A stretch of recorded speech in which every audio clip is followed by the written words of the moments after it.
Buenas noches, vamos a empezar la clase de hoy. La vez anterior estuvimos hablando sobre el trámite del proceso sucesorio. Todavía vamos a platicar un par de cosas al respecto, pero quisiera ver si hay alguna duda de lo que hemos visto hasta el momento.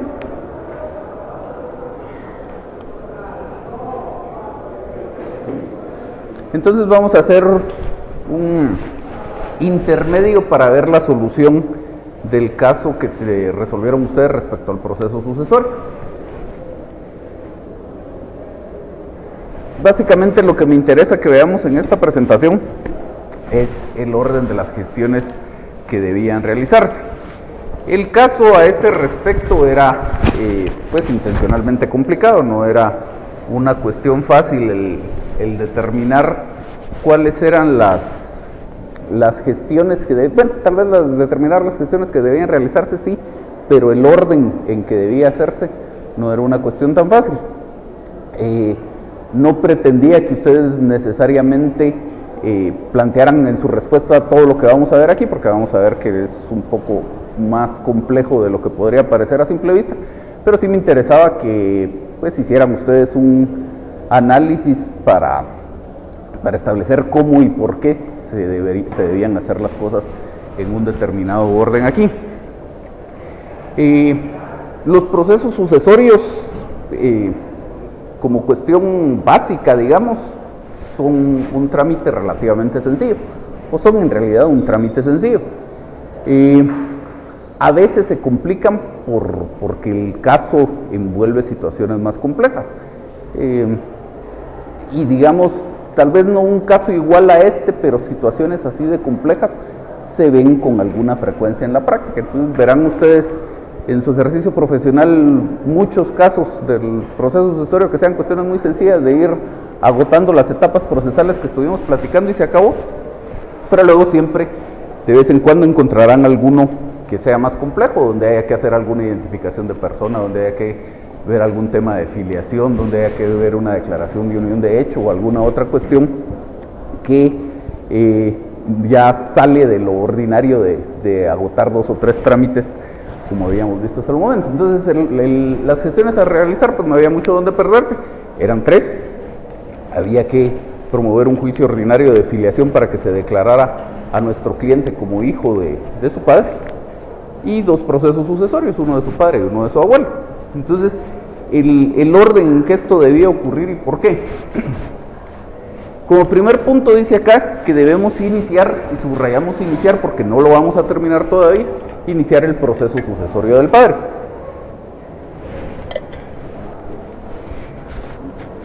Y dice aquí que esto es necesario para que se nombre un administrador de la herencia que represente a la mortual del papá de nuestro cliente. Sin esto no puede tramitarse el juicio de filiación ni el proceso sucesorio del abuelo. ¿Por qué? Porque para el juicio de filiación nuestro cliente va a ser el demandante. Y obviamente si va a ser el demandante, alguien tiene que demandar. Ordinariamente se supone que habría tenido que demandar a su papá para que se declarara que este señor era su padre, pero como ya falleció, pues obviamente ya no puede demandar al padre, tiene que demandar a la mortual. Y para esos efectos se necesita que exista una persona que represente a esa mortual. Y luego, para el proceso sucesorio del abuelo, el que tiene interés o el que tenía interés en ese proceso sucesorio del abuelo es el padre.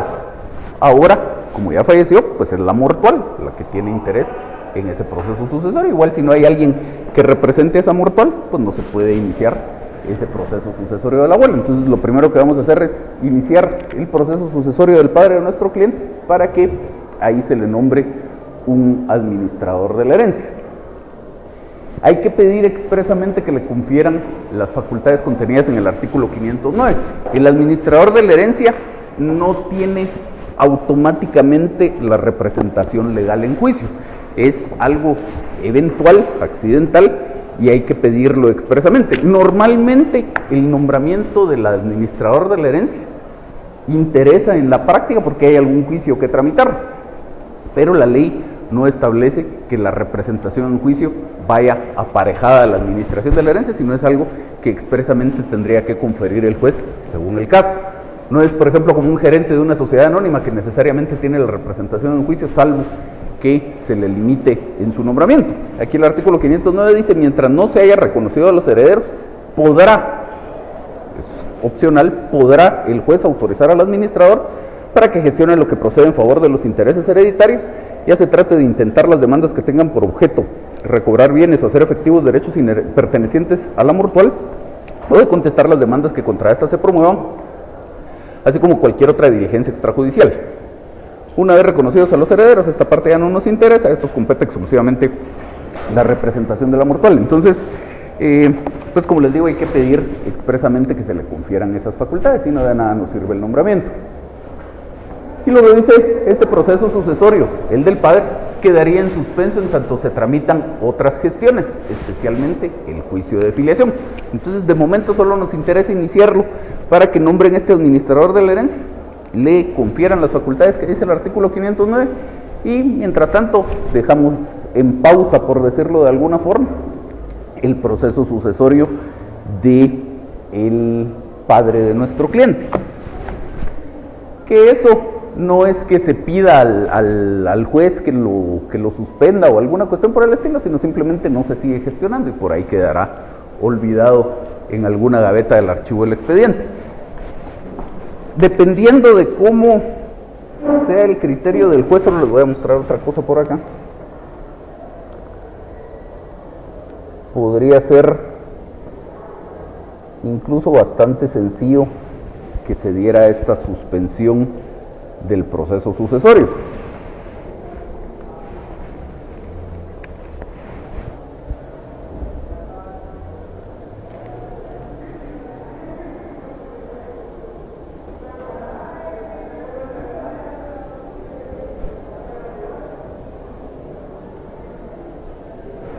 Vimos que el trámite del proceso sucesorio testamentario era este y el del proceso sucesorio intestado es más o menos el mismo. La idea es que en ambos procesos sucesorios se lleva a cabo una junta de herederos. La ley no establece algo al respecto de en qué momento debería nombrarse al administrador de la herencia. Entonces, pudiera ser, no existe algún impedimento al respecto, que el juez desde esta primera resolución, además de disponer todo este montón de cosas que dice por acá, dispusiera a hacer el nombramiento del administrador de la herencia. Para eso, por supuesto, habría que solicitárselo en este memorial inicial. Y hay jueces que así lo conceden. No, como les insisto, no hay algo en la ley que diga que no puede ser de esta forma. Hay otros jueces que, como para tratar de proteger los intereses de la herencia, esperan a que se celebre la junta de herederos para ver si ahí hay alguien que se pronuncie respecto a la forma de administración de la herencia. Entonces, normalmente en un proceso como este, en el que a mí lo que me interesa es que me nombren un administrador de la herencia, lo que debería hacer es pedirlo desde la primera solicitud. Si el juez lo concede en su primera resolución, magnífico, ya tengo mi nombramiento del administrador de la herencia, lo llevo a que le disciernan el cargo, pido una certificación de los documentos y se acabó. Y entonces, por el momento no hago estas publicaciones porque todavía no me interesan, por lo tanto, mientras no haga las publicaciones, ahí se quedará paralizado el proceso. Ahora, como les digo, hay otros jueces que dicen, no, por el momento no hay lugar, porque primero se tiene que llevar a cabo la junta de herederos, y entonces, por supuesto, en ese caso, pues ya tendré que hacer las publicaciones, que se celebre la junta de herederos, y luego reiterar la petición del nombramiento del administrador de la herencia.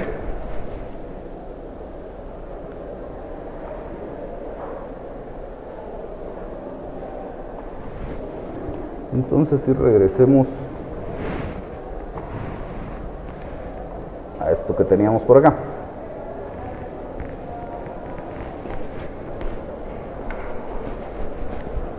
Luego, lo segundo que tenemos que hacer es promover el juicio ordinario de filiación y el proceso sucesorio del abuelo. ¿Qué manda?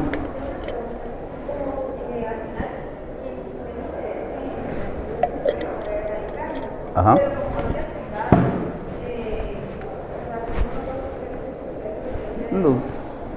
Probar el interés con algún medio de prueba. Ajá.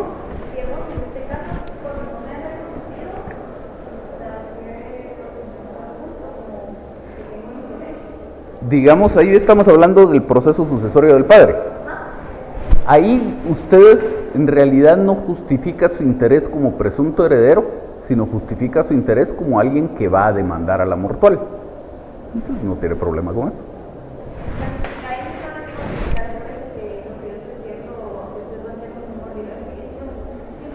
No, sí, lo tiene que hacer ver, sí.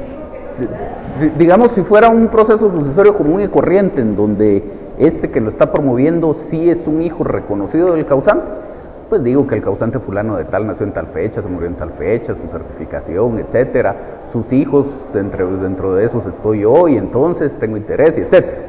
Ahora, en este otro caso es un poco más compleja la justificación de ese interés, porque diré lo mismo, que el causante nació, murió, etcétera, y diré su descendencia, el único hijo soy yo. Sin embargo, no me reconoció y por lo tanto, además de tramitar ese proceso sucesorio, tengo que tramitar un juicio ordinario de filiación. Para esos efectos necesito que se nombre un administrador de la herencia, al cual notificarle la demanda, etcétera, etcétera.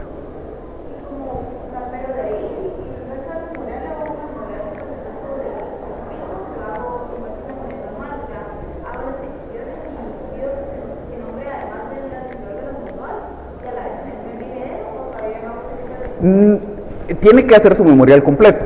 Lo que no podría en este momento o no debería es formular la petición tan específica de que se me nombre a mí, porque en realidad es un interés o un derecho que todavía no puedo justificar.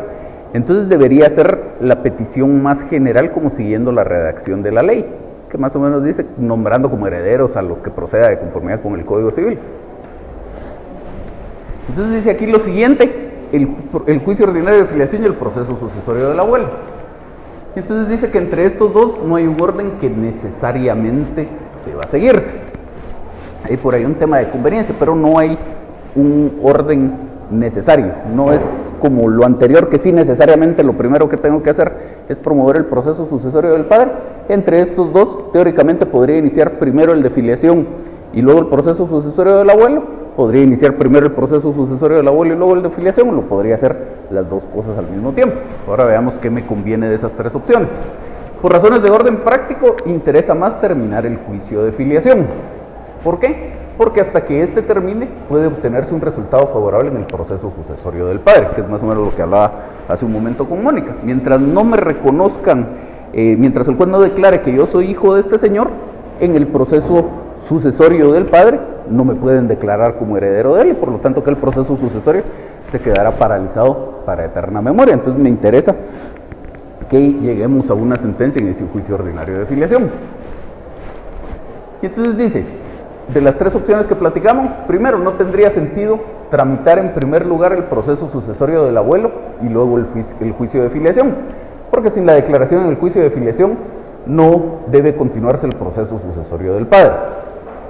La segunda opción, puede tramitarse primero el juicio de filiación y mientras se continúa, llegar hasta una sentencia en el juicio de filiación, ya con esa sentencia reactivo el proceso sucesorio del padre, y mientras está tramitando el proceso sucesorio del padre, tramitar el del abuelo.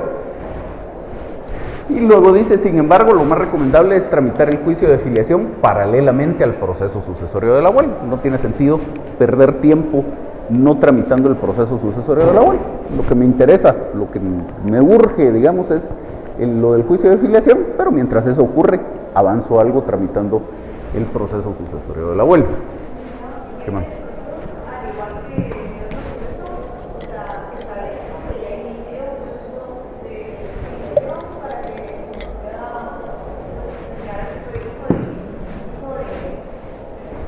Ajá. No.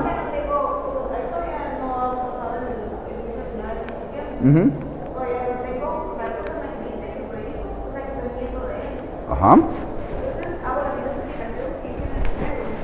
En un momento vamos a ver aquí la respuesta, pero viendo su pregunta, ¿quién cree usted que debería promover el proceso sucesorio del abuelo?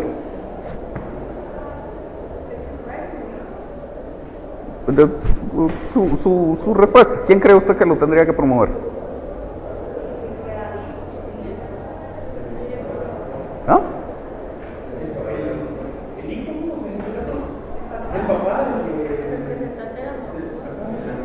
el administrador de la mutual. El administrador, por eso decíamos en la primera diapositiva que me interesa, en primer lugar, iniciar el proceso sucesorio del papá, y que en ese proceso sucesorio nombren un administrador de la herencia, porque este administrador de la herencia sirve para dos cosas: para tramitar el juicio de filiación, que a él le voy a notificar la demanda y etcétera, y para que él, ese administrador de la herencia, en representación de la mortual del papá, inicie el proceso sucesorio del abuelo.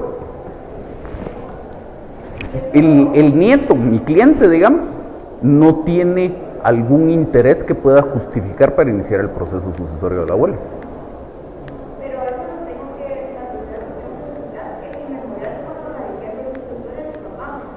Cuando radica el proceso sucesorio del papá, usted solo pide que nombren un administrador de la herencia y que le den las facultades del artículo 509.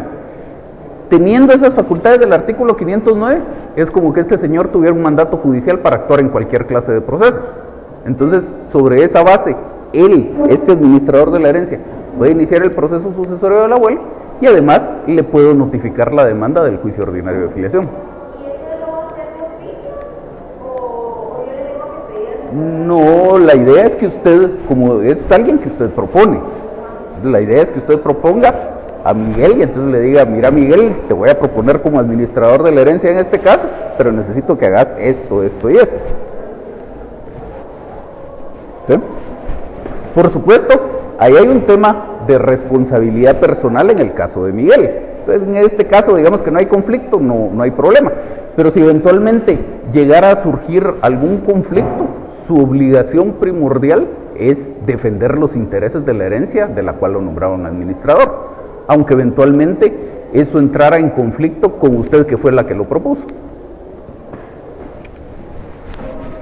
Y luego dice: en el proceso sucesorio del abuelo vamos a llegar solo hasta la declaración de herederos, no vamos a terminar con el pago de impuestos y lo demás por el momento. Y dice aquí: no hay que pagar el impuesto hasta tener la certeza de haber sido declarado heredero del padre.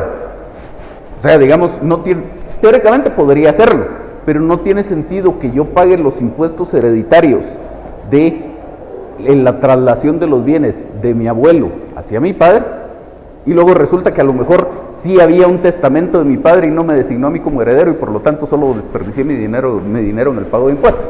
Entonces, en el proceso sucesorio del abuelo, llegamos solo hasta el auto de declaración de herederos y ponemos ese en pausa.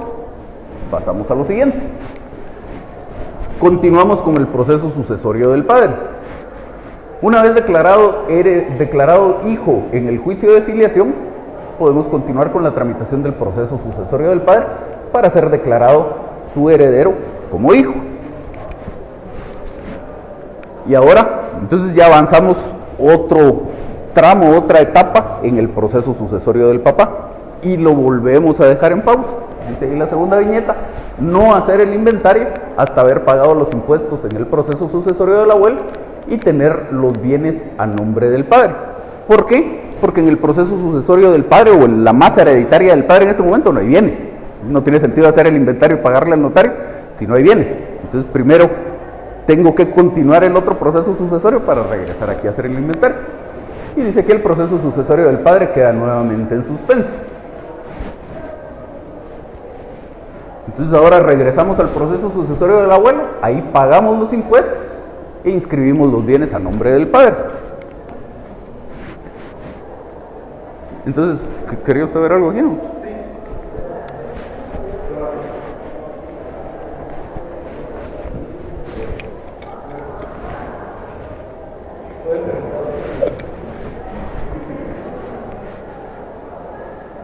¿Qué?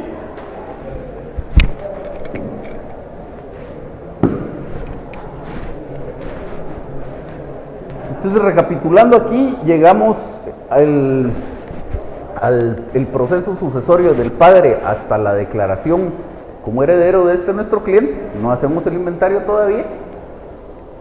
Continuamos el proceso sucesorio del abuelo, pagamos los impuestos y pedimos que se inscriban los bienes a nombre del padre.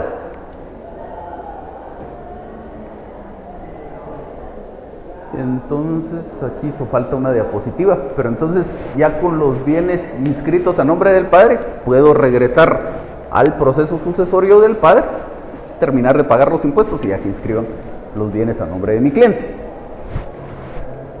Surge esto porque alguien me preguntó en clase sobre la posibilidad de tramitar en un mismo expediente el proceso sucesorio de más de una persona, y en alguno de los trabajos también lo planteaba.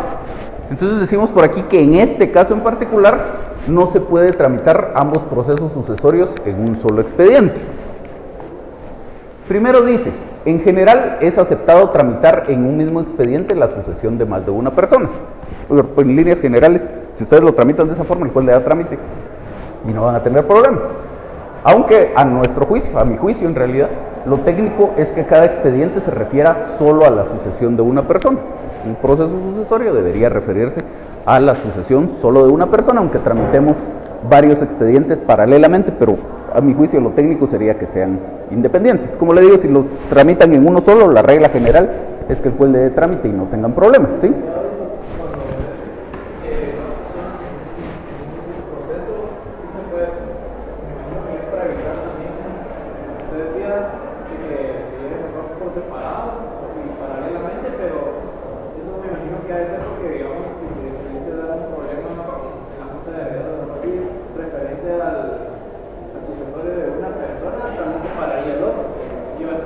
Sí, hay ahí involucrado un tema de conveniencia, pero sobre todo a mi juicio hay involucrado un tema de técnica. Digamos, para hacer más o menos el ejemplo, es como cuando usted propone pruebas en un juicio ordinario, por ejemplo.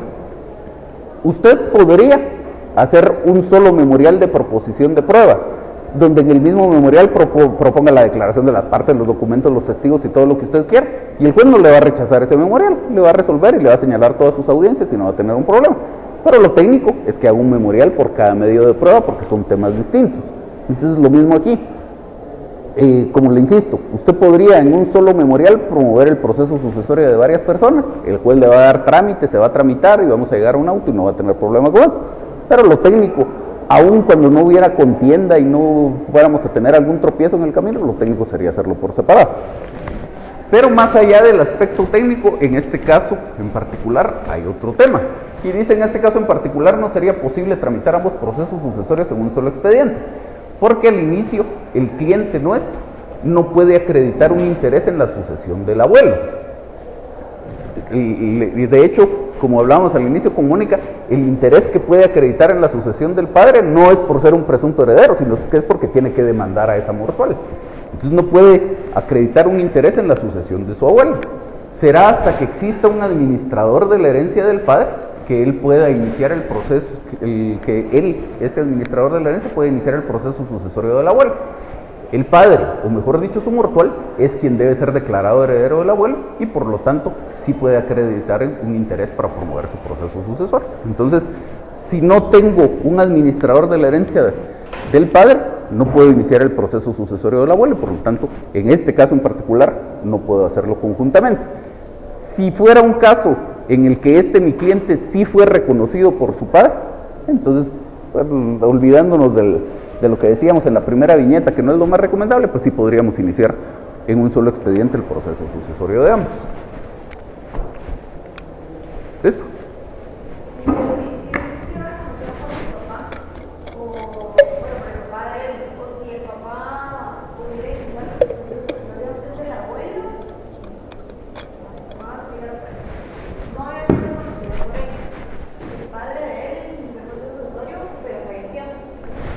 Vamos a ver, el papá inició el proceso sucesorio del abuelo, pero no reconoció a mi cliente. Ajá. Ajá. Ajá. Yo tengo que realizar el proceso sucesorio de mi padre para dar esa explicación a la filiación y luego que el administrador de la mutual siga con el ya que haya terminado. Así es.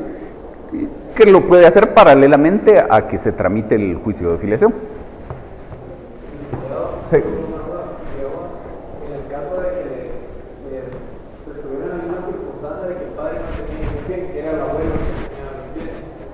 Ambos murieron y sí me reconoció.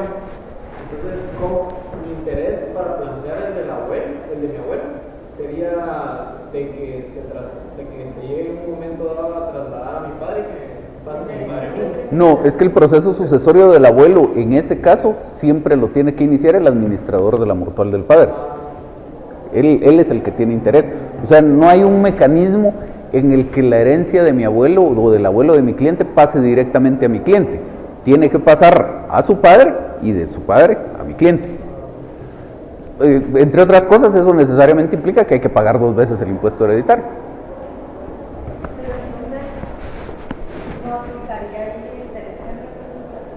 No, porque recuérdese que el derecho de representación, dice la ley, que es cuando el heredero, en este caso el papá de mi cliente, muere antes que su causante, o sea, antes que el abuelo de mi cliente. En este caso murió después. Muy bien. Entonces vamos a hacer algunos comentarios del trabajo que ustedes presentaron para resolver este caso.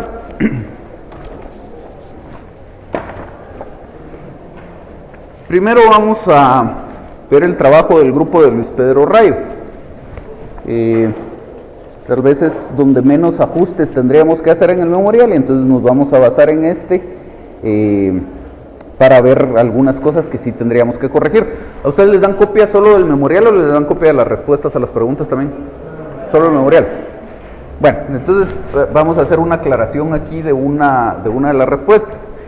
La pregunta era en cuanto a cada una de las gestiones que había que hacer, un párrafo con el siguiente contenido y dice el tipo de proceso o procedimiento que se tramitará. Dentro de lo que había que tramitar, dicen en este grupo que había que tramitar un juicio ordinario de paternidad y filiación, el cual se promoverá una vez se haya nombrado un representante de la mortual dentro del proceso sucesorio intestado judicial del señor Juan Carlos Agastume Gómez. Hasta ahí vamos todo muy bien. Y dice, la acción de filiación se promoverá en contra del administrador de la mortual. Y ahí tenemos un problema. Yo no demando al administrador de la mortual, yo demando a la mortual. Ya después le tengo que notificar a través del administrador. Y si la mortual va a comparecer al proceso, comparecerá a través del administrador, pero eso es otro tema. Yo no demando al administrador de la mortual. Si fuera a demandar al administrador de la mortual, la idea sería que declaren a mi cliente hijo del administrador de la mortual, y entonces obviamente eso se sale de lo que necesitamos. Ya en el escrito propiamente dicho, dice que el objeto de su comparecencia comparece con el objeto de promover en la vía de jurisdicción voluntaria el proceso sucesorio intestado, etc. Eso de la vía de jurisdicción voluntaria está de más. El Código Civil, dentro de este libro que se titula Procesos Especiales, lo separa en dos.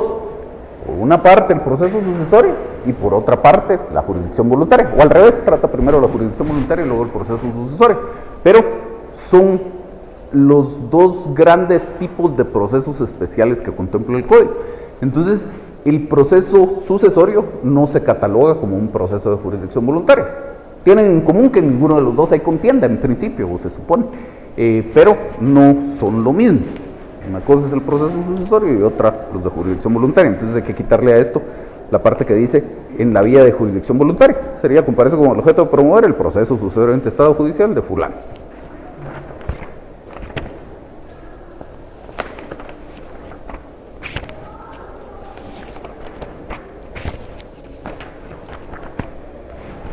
Luego nos vamos a los medios de prueba. Siendo un proceso sucesorio, no tiene sentido que ofrezcamos dictamen de expertos, por ejemplo. En realidad, básicamente deberíamos ofrecer documentos y se acabó. Y aquí, entonces, olvidémonos del dictamen de expertos, y dentro de los documentos dice que acompaña al presente memorial la certificación de la partida de nacimiento del señor Juan Carlos Agastume Gómez, certificación de su partida de defunción. Ahora dice cuál es la prueba de su interés. Recuerden que habíamos dicho que el Código Procesal Civil y Mercantil exige que en mi primera solicitud yo justifique el interés con el que estoy procediendo. Dice...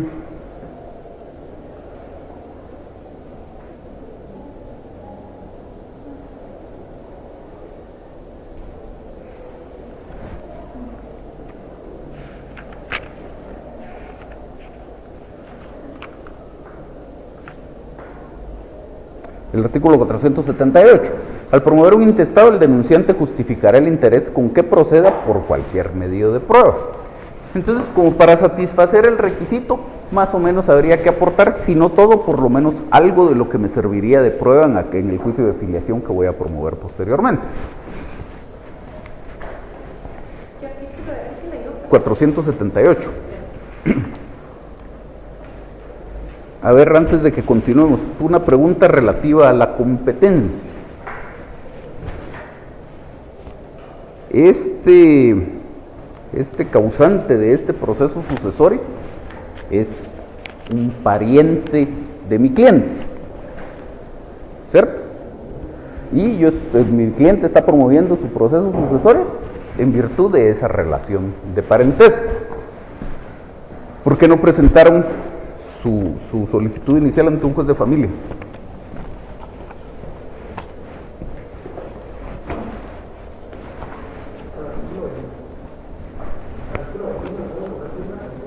Pero el 21 no le dice que es un juez de primera instancia, no le dice si es civil, si es de familia o de qué rama.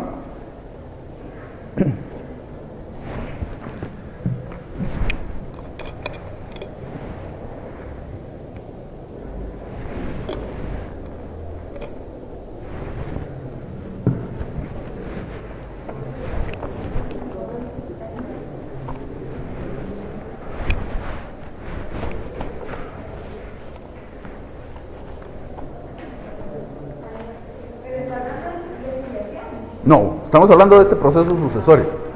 La pregunta que yo les hago es, el proceso sucesorio lo estoy promoviendo porque mi cliente era hijo del causante y consideramos que mi cliente tiene derecho a esa herencia porque era hijo del causante. Entonces, ¿por qué no es esto un proceso tramitado ante un juez de familia? Porque es un sucesorio. ¿Y? Y la competencia en el 12 establece juez de primera instancia. Ajá, Y la ley- pero la ley- el juez de familia también es un juez de primera instancia. Pero, o sea, también me iría porque en la ley, primero, o sea, las leyes tribunales de familia igual especifican, si mal no recuerdo, no especifica nada en relación a los procesos sucesorios.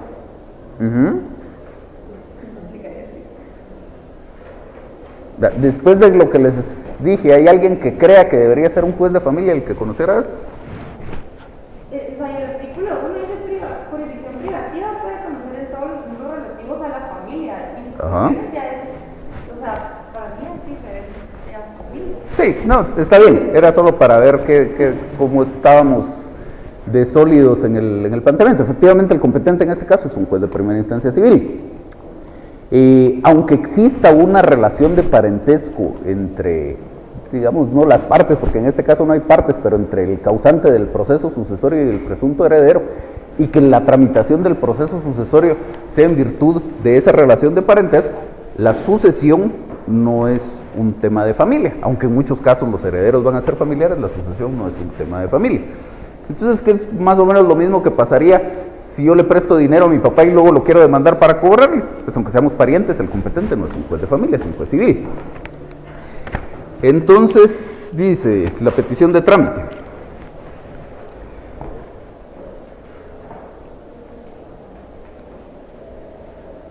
Tenemos las peticiones números 11 y 12. La petición 11 dice que se tenga por propuesto al abogado y notario fulano para ser nombrado como administrador de la mortual, y la 12 es que se nombre a un administrador de la mortual. Para empezar, deberíamos unificar esas dos peticiones, no tiene sentido separarlo en dos. Entonces podríamos pedir que como administrador de la mortual, o que se nombre a un administrador de la mortual, para lo cual propongo a fulano de tal. Y además hay un tema de orden. Esto se está planteando como peticiones números 11 y 12, que van incluso después de la 10, que se refiere a la audiencia de la Procuraduría General de la Nación. Obviamente para esas alturas ya no me interesa a mí este tema. Tendría que ser después de la 3, que se tenga por radicado el proceso sucesorio, y luego que se nombre el administrador de la mortual. Ahí sí se propone a alguien. Sí, por supuesto. La 4 dice que se libre el oficio correspondiente solicitando informe al registro de procesos sucesorios del organismo judicial sobre si existen o no testamentos o donaciones por causa de muerte. El registro de procesos sucesorios no me da ese informe ni me lo puede dar. El registro de procesos sucesorios es el juez, para empezar, el que le tiene que dar un informe al registro.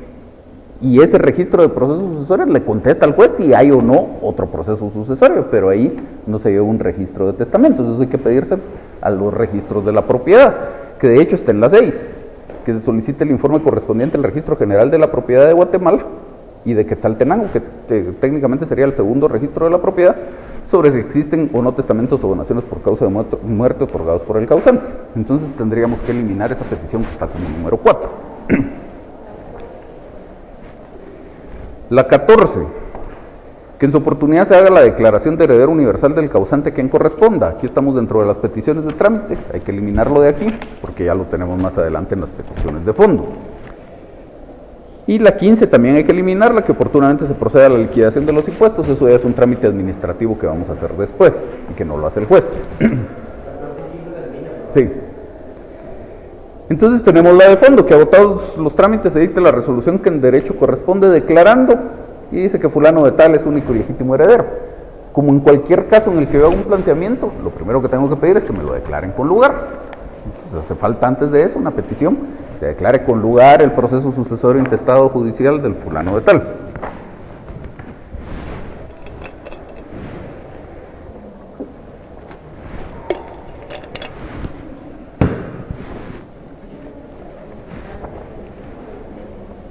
¿Dudas?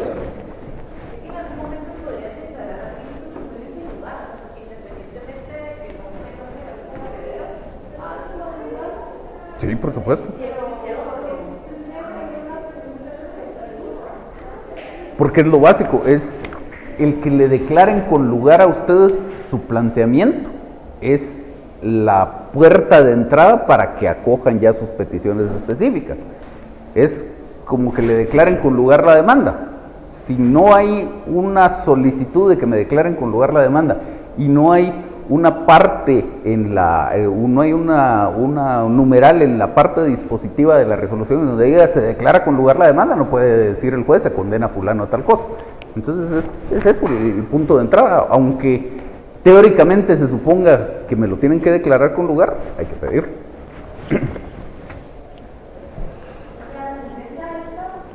No, este es un auto. El auto sería, se declara con lugar, el proceso sucesorio, como abierto y todo eso, ¿verdad? Por lo que en consecuencia se declara como único heredero a tal persona. ¿Qué manda? No, no es en contra de. Solo es el proceso sucesorio del causante fulano de tal.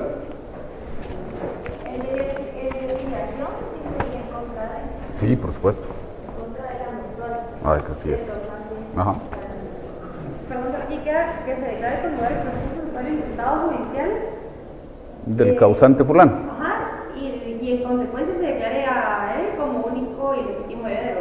Sí, aunque como le decía no sé quién al principio de la clase, lo más técnico en este caso, en el que todavía yo no puedo justificar mi interés como heredero, es que pida se declare como herederos a los que corresponda de conformidad con el Código Civil. Luego veamos el trabajo del grupo de Mónica Cordón.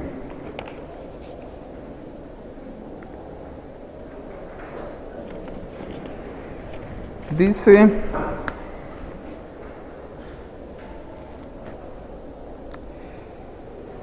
tenemos nuevamente las preguntas. ¿Cuáles eran las gestiones que había que realizar? Dice que estas había que enumerarlas en su orden. Y aquí lo primero que me mencionan es el juicio ordinario de filiación. Y luego dice, ya cuando entramos al detalle de por qué había que hacer cada una de esas gestiones, dice, juicio ordinario de filiación, promovido por el señor fulano de tal, se debe promover una demanda de filiación ante un juez de primera instancia del ramo civil, para que se reconozca que fulano de tal es hijo del otro señor, la cual deberá ser tramitada por medio de la vía ordinaria, conforme con lo establecido en el artículo tal. ¿En contra de quién tramitamos esta demanda?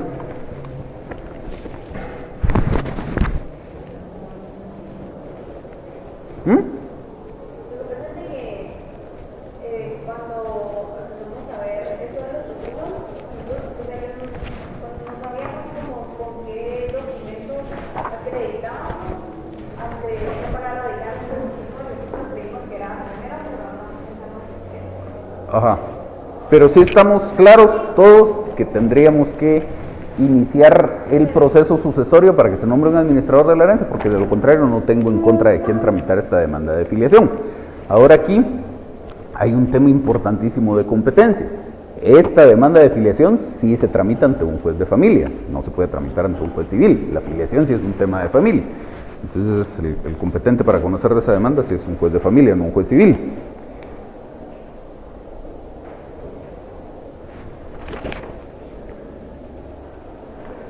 Y luego, siempre pónganle atención, ya van varias veces que en los trabajos, no sé si es el mismo grupo o son grupos diferentes, pasa algo como esto que les voy a decir.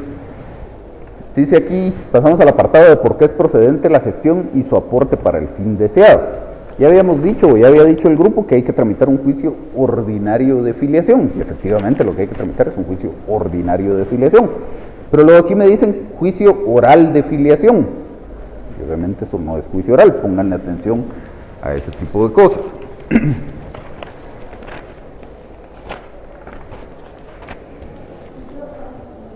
¿Qué más?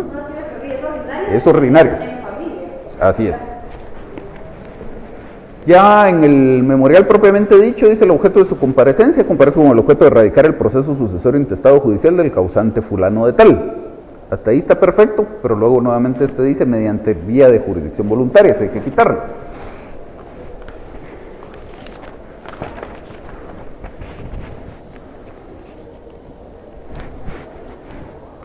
Luego nos vamos a lo que está casi al final de los hechos, inmediatamente antes de la conclusión lógica jurídica, el numeral 7 de los hechos. Dice, asimismo, señor juez, hago de su conocimiento que a la fecha desconozco la totalidad de los bienes muebles e inmuebles propiedad, por lo que solicitaré en su momento procesal oportuno un informe que deberá rendir el Registro General de la Propiedad acerca de la existencia de bienes a nombre del señor Juan Carlos Agastume Gómez. Hasta lo último que yo supe, casi les podría asegurar que sigue siendo igual, el Registro de la Propiedad no puede dar un listado de los bienes que están a nombre de cada persona. Si yo tengo idea de que la finca tal, folio tal, del libro tal podría ser de su propiedad, pues puedo pedir una certificación para ver si está a su nombre o no. Pero el registro de la propiedad no me da un listado de bienes.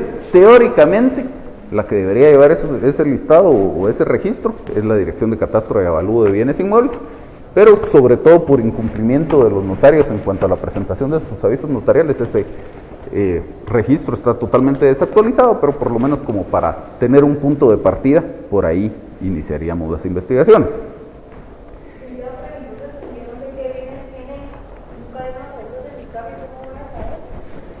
Es pura labor de investigación. O sea, teóricamente podría pasar, y de hecho yo no conozco algún caso, pero no faltará algún caso en el que, digamos, alguien compró un bien, nunca le contó a la esposa y a los hijos, se murió y ahí se quedó el bien tirado para eterna memoria porque nadie sabía que ese bien era del causal.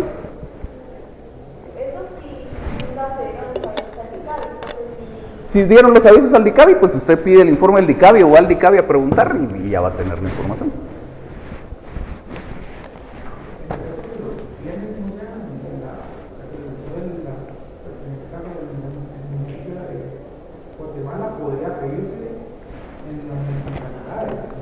Lo que pasa es que DICABI es competente para todo el territorio nacional. El tema sería al revés, porque se supone que cuando ya se fue trasladando a las distintas municipalidades la administración del impuesto único sobre inmuebles, entonces ya el aviso debería darlo solo a la municipalidad. Un notario muy cumplido da el aviso a los dos lugares, pero la obligación realmente, si es un bien aquí en la ciudad capital, sería darlo solo a la municipalidad de Guatemala. Entonces, si fueran municipios donde ya se trasladó la administración del impuesto, pues sí podría usted pedirle al juez que solicite un informe a la municipalidad del lugar para ver si ahí llevan registro de algún bien a nombre de la persona.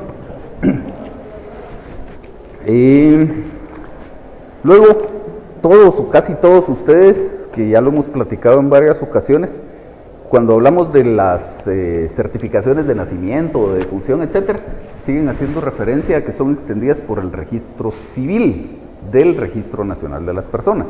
Es el registro civil de las personas, y si quieren ponerle, del Registro Nacional de las Personas, pero el registro no se llama solo registro civil, se llama registro civil de las personas.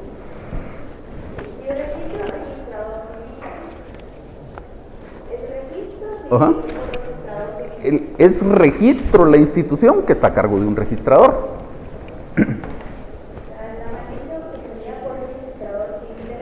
No, eso sería lo más correcto.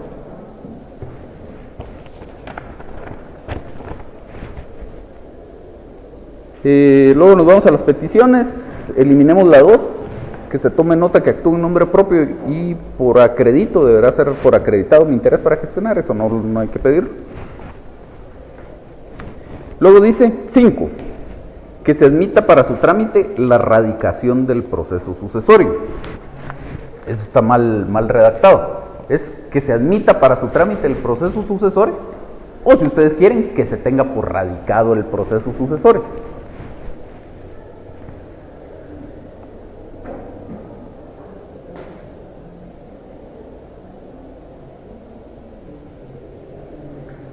Aquí en la 9 piden, que es algo que creo que no hicimos la observación con el otro trabajo. Aquí en la 9 piden que se nombre un administrador de la mortual del causante fulano de tal, y pide que se nombre como tal a este mismo solicitante, pero no pide que le otorguen las facultades del artículo 509. Si no incluimos esa solicitud, realmente el nombramiento del administrador no me sirve de nada. ¿Usted quería decir algo?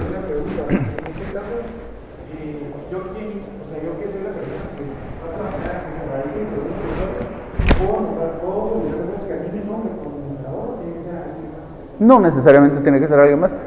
Dependiendo del juez, pudiera ser que el juez se lo pida, pero ya no porque exista alguna prohibición legal, sino porque el juez quiere como cuidar más la herencia y que sea alguien, no un presunto heredero el que la administre. Pero no hay algo que diga que tenga que ser de esa forma.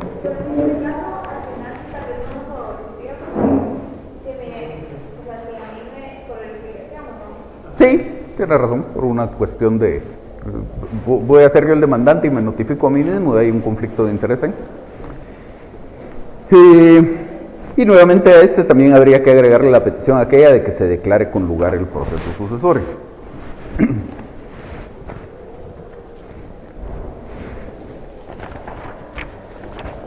Luego tenemos el trabajo del grupo de Cristina García.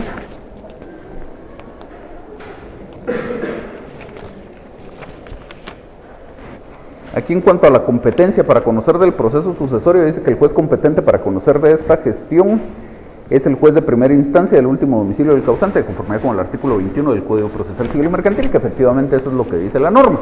Pero como tenemos en lo que a nosotros nos interesa, por lo menos jueces civiles y jueces de familia, entonces tendríamos que hacer la distinción de que aquí el competente es un juez civil, como ya decíamos hace un momento.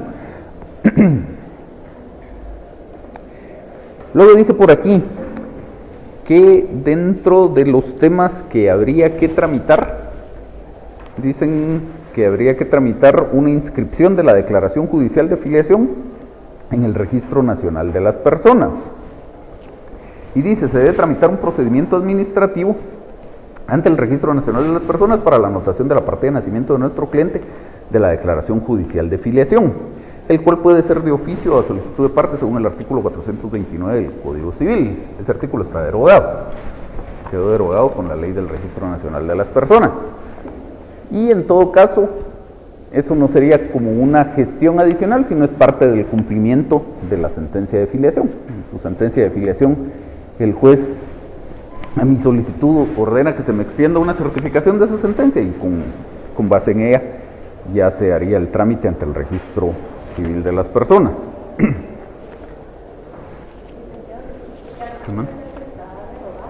429, en realidad está derogado casi todo lo que en el Código Civil trata sobre el registro civil, pero el que estamos hablando específicamente es el 429. Creo que de todos esos artículos quedó vigente uno o dos artículos nada más.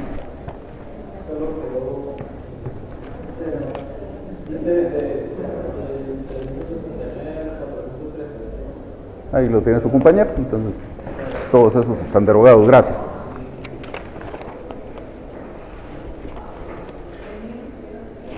Luego en el memorial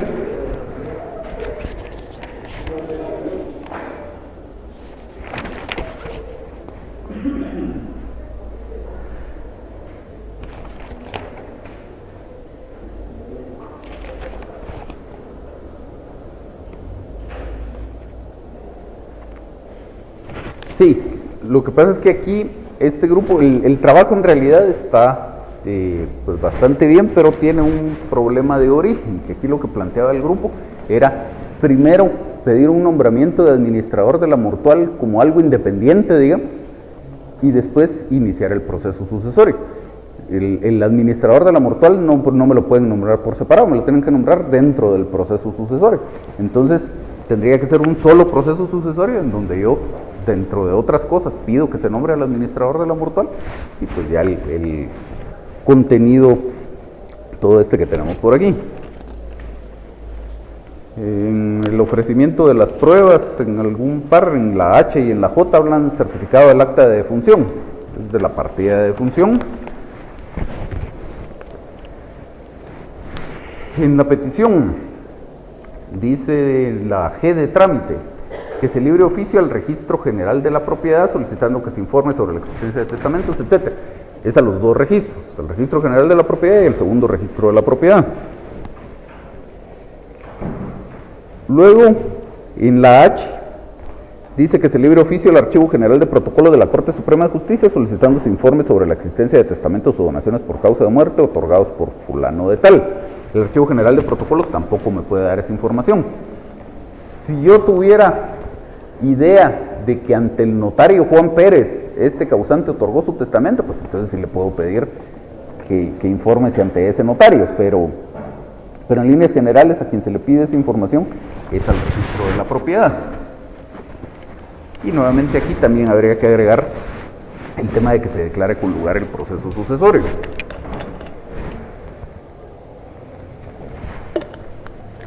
El último trabajo, el del grupo de Marcela Posadas. ¿Qué mandan? Sí, por ejemplo, en el caso de que, como la persona que está por el régimen de gananciales, no puede solicitar, no puede radicar en el sucesorio, ¿verdad? No es que no pueda, de hecho sí puede. Dentro de las personas que tienen legitimación para promover el proceso sucesorio de conformidad con el Código Procesal Civil y Mercantil está el cónyuge supérstite. Lo que puede o no haber según el caso es que esta persona tenga derecho a heredar al causante, pero aunque no tuviera derecho a heredar, sí puede pedir que en el auto de declaración de herederos se haga una reserva en cuanto a su derecho a gananciales. Eso queda reservado en el auto del proceso sucesorio. Y luego eventualmente está aquella norma que dice que si la cuota que le correspondería en ausencia de gananciales es mayor, pues entonces tiene derecho a que se le complete. ¿Por qué no tendría derecho a heredar? O sea, si no está ninguna de las causas de incapacidad ni nada de eso. Lo que pasa es que la ley establece que dentro de las personas que tienen derecho a la sucesión intestada está el cónyuge supérstite que no tenga derecho a gananciales. Entonces, digamos, usted es una señora es la esposa, tiene 2 hijos. Y entonces, supongamos que todos los bienes que quedaron a nombre del difunto son gananciales. Todos se adquirieron durante el matrimonio. Entonces, básicamente la idea, la lógica, la ley no lo dice expresamente, pero la lógica que está detrás de esto es, esta señora tiene derecho al 50% de esos bienes. Y si además entrara como heredera, tendría derecho a 1/3 del otro 50%, digamos a otro 17%. Y entonces le reduce mucho su participación hereditaria a los hijos.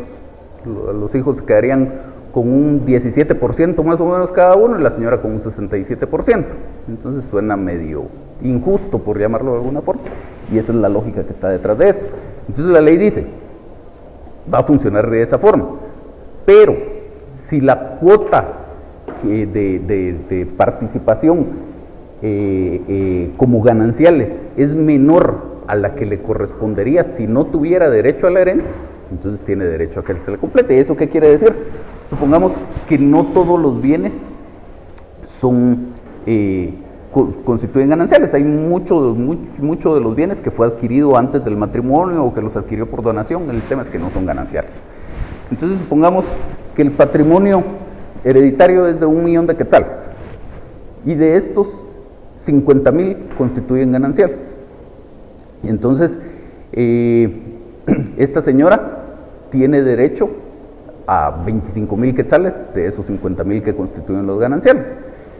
Entonces, dice que en ese caso tiene derecho a que se le complete la participación que le correspondería en ausencia de gananciales. Entonces, si no hubieran gananciales, y supongamos que son 3 hijos, a ella le tocarían 250,000 quetzales, entonces tiene derecho a sus 25,000 quetzales de gananciales, y a que de la herencia se le completen otros 225,000. En ese caso, ella presenta dos escritos, No, uno es un... propio y otro en representación de sus hijos, porque son menores de edad.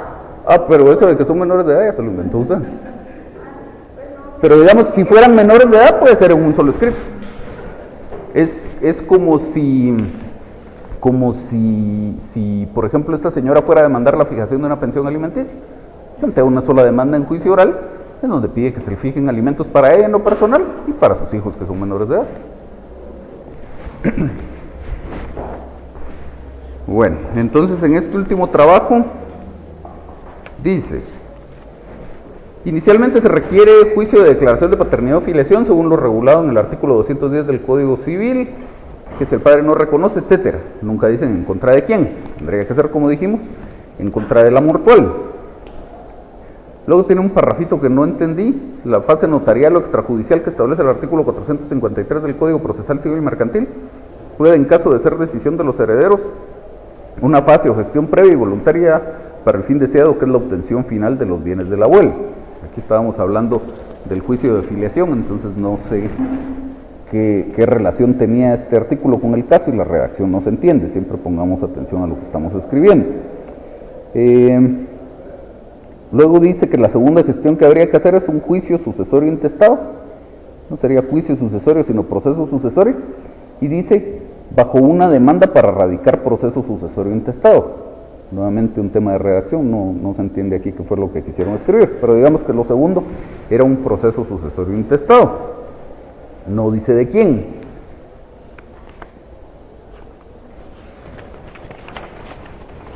Y ya nos vamos al memorial. Y en este caso tiene la particularidad de que el proceso sucesorio que están promoviendo no es el del padre, sino el del abuelo.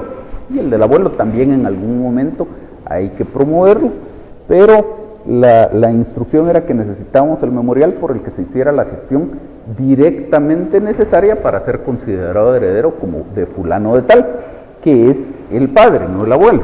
Entonces, en este caso el trabajo en realidad era el proceso sucesorio del padre.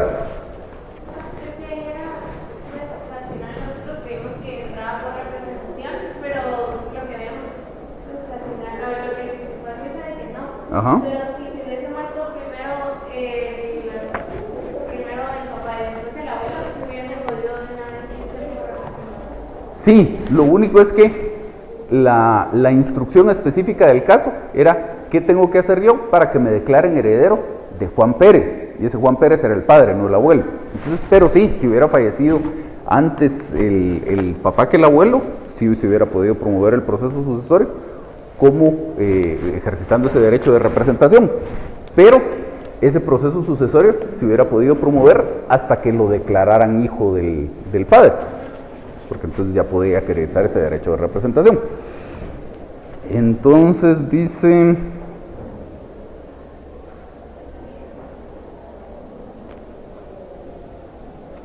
bueno, pues hay en todo este numeral 2 de los hechos que habla sobre mi derecho a suceder, pues está involucrado todo este tema que comentaba aquí su compañera. Ellos hicieron su trabajo sobre la base de la existencia de un derecho de representación. En este caso no lo había.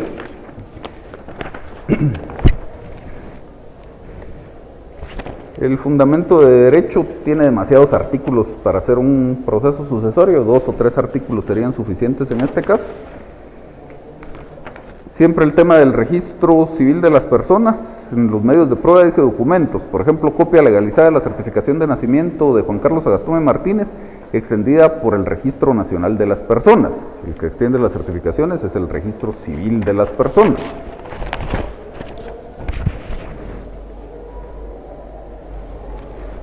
Dentro del mismo ofrecimiento de documentos dice sentencia de proceso de filiación y paternidad número tal. Sería en todo caso la certificación de esa sentencia. Luego nos vamos a las peticiones. La A dice que se admita para su trámite el presente memorial y junto con los documentos adjuntos se forma el expediente respectivo. Esto de que se admita para su trámite en esta parte no iría. Eso iría la petición que hacemos siempre, que con el presente memorial y documentos adjuntos se forma el expediente respectivo.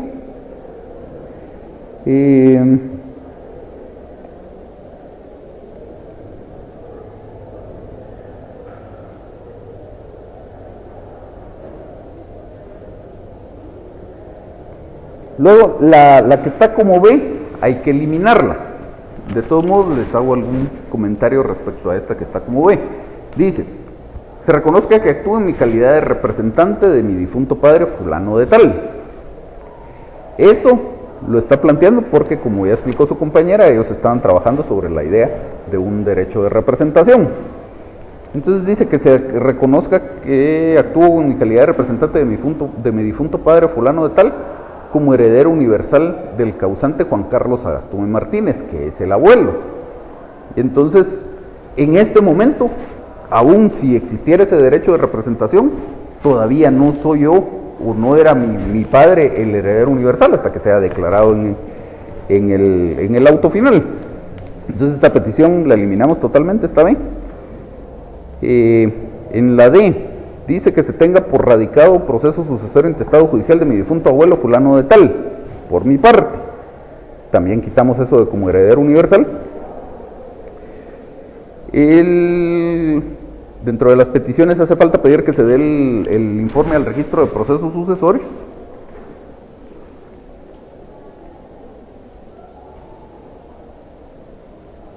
Y la H y la I habría que ponerlas un poco antes. Tenemos como G que se dé audiencia a la Procuraduría General de la Nación, y después de esa audiencia estamos pidiendo los informes a los registros de la propiedad y que se nombre al administrador de la mortual. Entonces eso obviamente iría mucho antes. Igual que en los otros casos, en la petición de fondo agregamos que se declare con lugar el proceso sucesorio. Y luego dice que queremos que se declare que yo, Juan Carlos Ríos Juárez, soy el único heredero ab intestato de los derechos, acciones y obligaciones que su fallecimiento dejara el causante Juan Carlos Sagastume Martínez. Luego dice, haciéndose las demás declaraciones que en ley correspondan. Si hay demás declaraciones que hacer, pues específicamente las tendría yo que solicitar. Entonces una petición de este tipo nunca deberíamos incluirla. Y luego dice, a efectos de determinar las deudas e impuestos derivados de los bienes parte de la comunidad hereditaria, eso ya son trámites administrativos que el juez no declara en su auto. Entonces toda esa parte final habría que eliminarla, nos quedaríamos solo hasta el causante Juan Carlos Sagastume Martínez, punto, y se acabó. ¿Dudas entonces del trabajo? ¿No? ¿Qué más?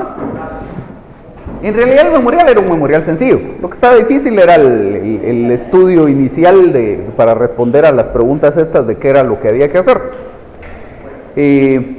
La idea, como les decía, era que eventualmente se presentan casos, tal vez no exactamente iguales que este, pero con ese nivel de complejidad. Entonces, pues siempre hay que tener la capacidad de no simplemente hacer el estudio de 2 y 2 son 4 y de este era mi papá y como soy el hijo tengo derecho a la herencia, sino eventualmente hay que involucrar otros elementos más por ahí. Vamos a terminar entonces la presentación que teníamos sobre el proceso sucesorio. Habíamos visto ya la tramitación propiamente tanto del proceso sucesorio intestado como del testamentario. Y luego por aquí dice el fuero de atracción del proceso sucesorio, según estos 3 artículos que vemos aquí, el 451, el 466 y en menor medida el 21 del procesal civil y mercantil.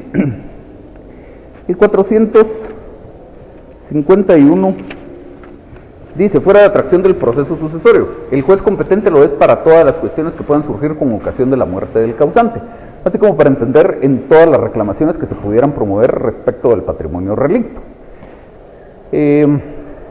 En los juicios pendientes a la vergüenza de la sucesión se suspenderán los términos por el tiempo necesario para que los autos pasen al juez competente y la sucesión se haya legalmente representada.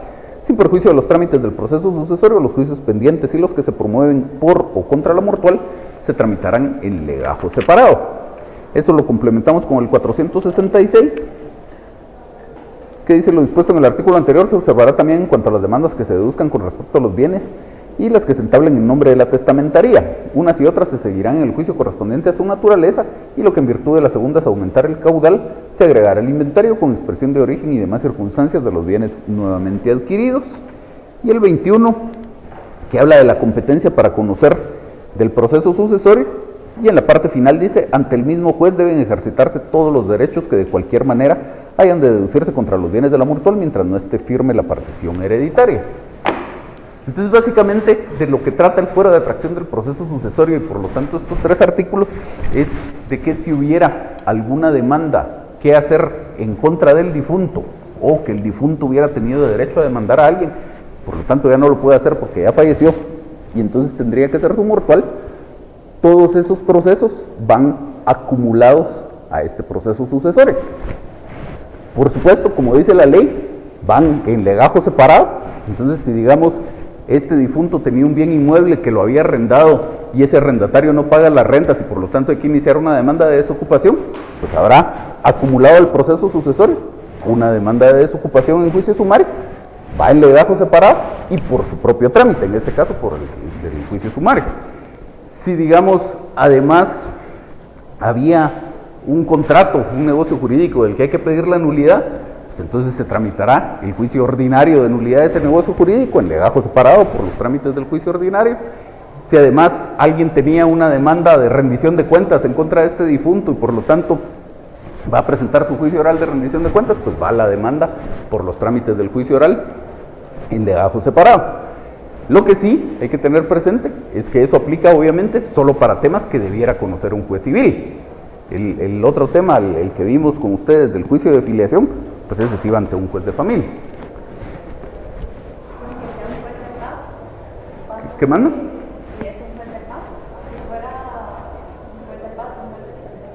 Ajá. Sí, tendría que acumularse al proceso sucesorio. Yo creería que en ese caso sí se podría, porque sigue siendo un juez civil y digamos que el juez que tiene competencia para conocer más está tomando lo del que tiene competencia para conocer menos. Yo creería que en ese caso se podrían acumular.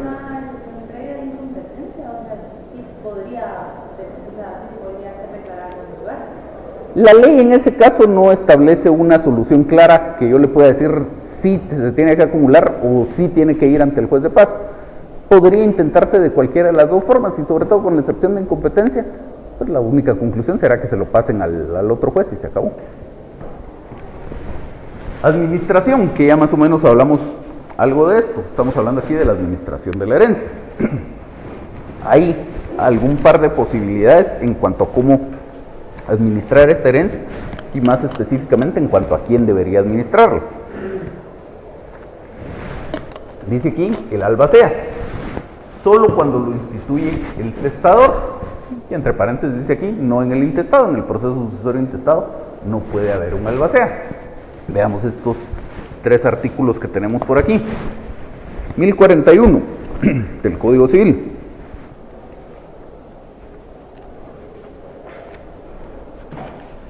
Dice: albacea o ejecutor testamentario es la persona a quien el testador encarga el cumplimiento de su voluntad. En el intestado obviamente no hay testador y por lo tanto no puede haber un albacea. Los albaceas tendrán todas las facultades que expresamente les haya conferido el testador y no sean contrarias a las leyes. Uy, aquí qué pasó.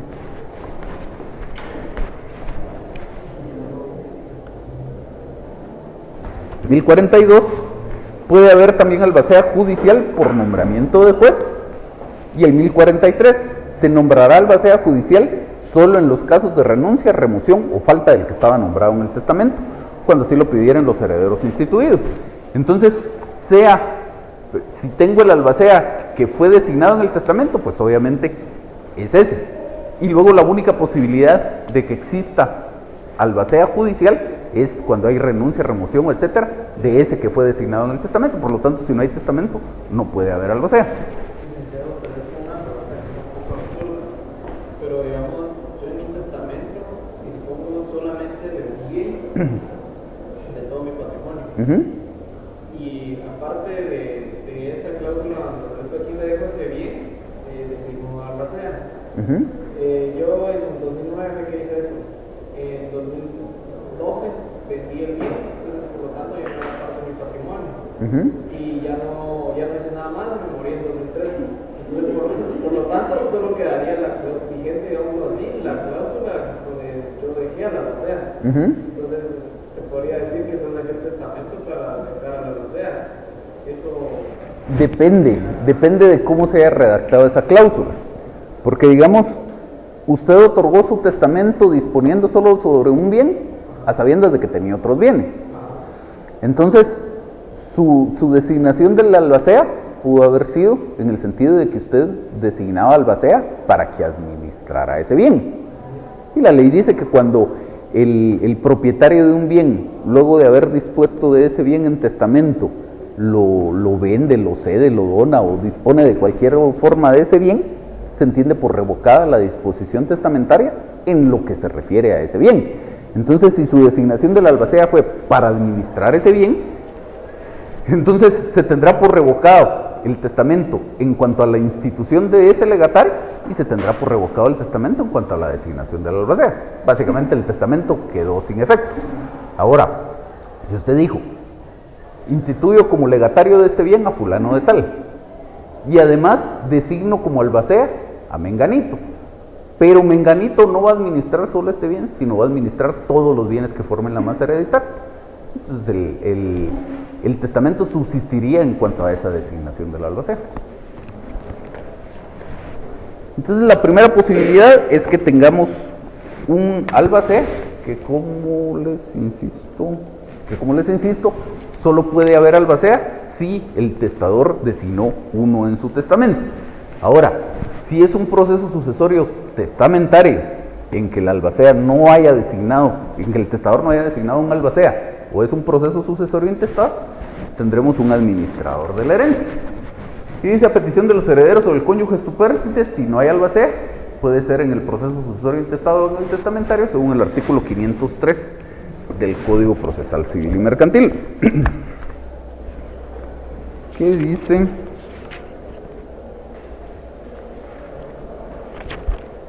Si no hubiere albacea, podrá pedirse por cualquiera de los herederos o por el cónyuge supérstite la administración de la herencia, cuando el Estado la misma lo exija, con el objeto de asegurar, conservar y mejorar el patrimonio del causante, atender la inversión normal a que los frutos estén destinados, vender las cosechas, arrendar los inmuebles, hacer las inversiones corrientes para incrementar la producción de los bienes relictos, pagar las obligaciones y cobrar las rentas o créditos pendientes.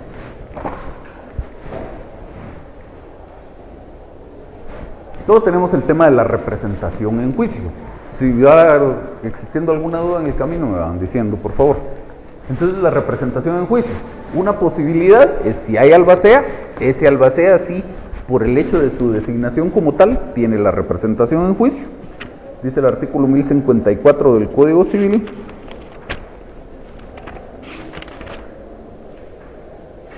Mientras el albacea no sea removido ni haya declaratoria de herederos, tiene la representación de la sucesión para demandar y responder en juicio, salvo prohibición del testador. Y si no tuviéramos ese albacea, entonces al administrador de la herencia se le pueden otorgar esas facultades, según el artículo 509 que ya leímos del Código Procesal Civil y Mercantil. Insistimos, solo si el juez le confiere expresamente esas facultades. Para esos efectos, cuando pido el nombramiento de ese administrador de la mortual, tengo que pedir también que le confieran esas facultades. Y ahí estamos. ¿Dudas en general con el proceso sucesorio?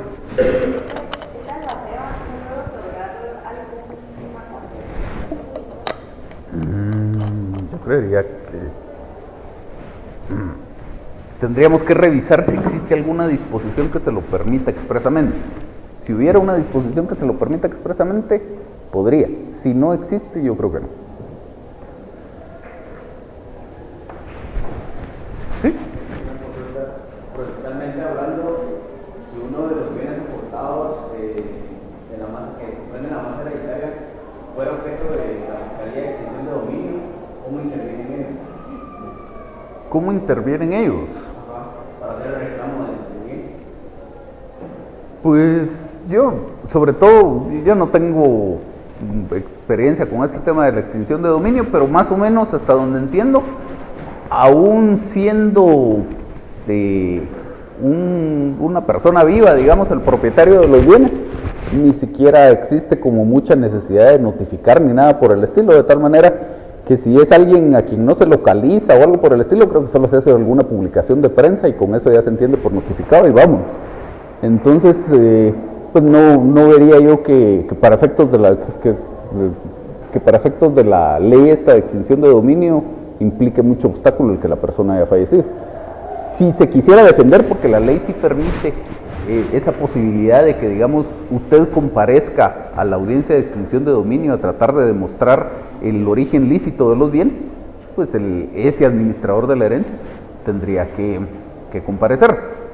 Ahora, sí existe dentro del Código Procesal Civil y Mercantil, y lo leímos, el artículo 451 del Código, que dice que en los juicios pendientes al abrirse la sucesión, es decir, a partir de que fallece el causante, en esos juicios se suspenderán los términos, dice la norma, hasta que los autos pasen al juez competente, hablando de esto del fuera de atracción, y dice, y la sucesión sea ilegítimamente representada.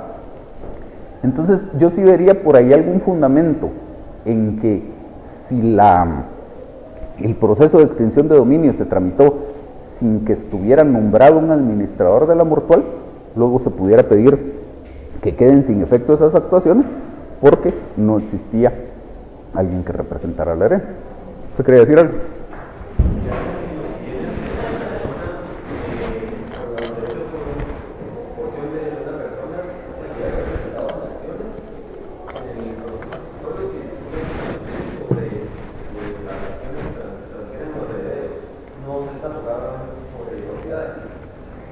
El proceso sucesorio, en realidad, el trámite va a ser exactamente el mismo siempre.